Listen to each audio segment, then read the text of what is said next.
Ayo, tonton video ini sampai tuntas ya. Mendengarkan suara harapan rakyat kecil kepada Presiden dan Wakil Presiden baru Pak Prabowo dan Pak Gibran. Selamat yo, Pak Prabowo dan Pak Gibran telah dipilih rakyat mengemban tugas menjadi Presiden dan Wakil Presiden. Pemimpin dipilih adalah untuk melayani bukan untuk dilayani. Aku rakyat kecil hanya bisa titip pesan.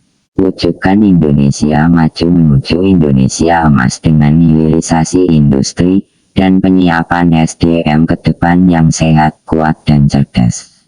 Tapi ingat, menurut aku pemerintah Indonesia sekarang ini adalah pemerintah yang masih primitif.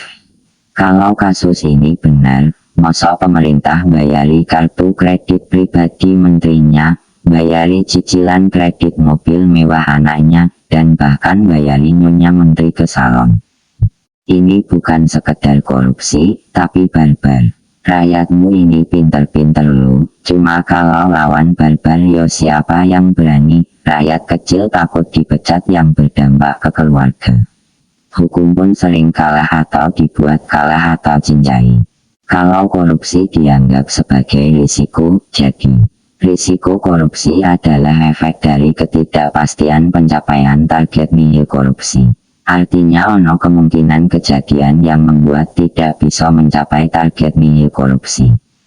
Penyebabnya adalah ketidaktahuan atau etok-etok tidak tahu kejadian apa yang iso membuat tidak pasti pencapaian target nihil korupsi. Monggo Pak Prabowo dan Pak Gibran digagas untuk dengan serius membangun sistem atau tol pengendalian internal risiko korupsi mulai dari hulu sampai hilir proses ekonomi negara. 1. Tetapkan leadership komitmen mencegah korupsi yang dapat mendorong framework pencegahan korupsi. 2. Tetapkan nilai target cegah korupsi atau nilai nihil korupsi. 3. Identifikasi macam-macam modus kejadian korupsi. 4. Proses mapping di mana wae posisi modus kejadian korupsi di proses aktivitas ekonomi negara dari hulu sampai hilir.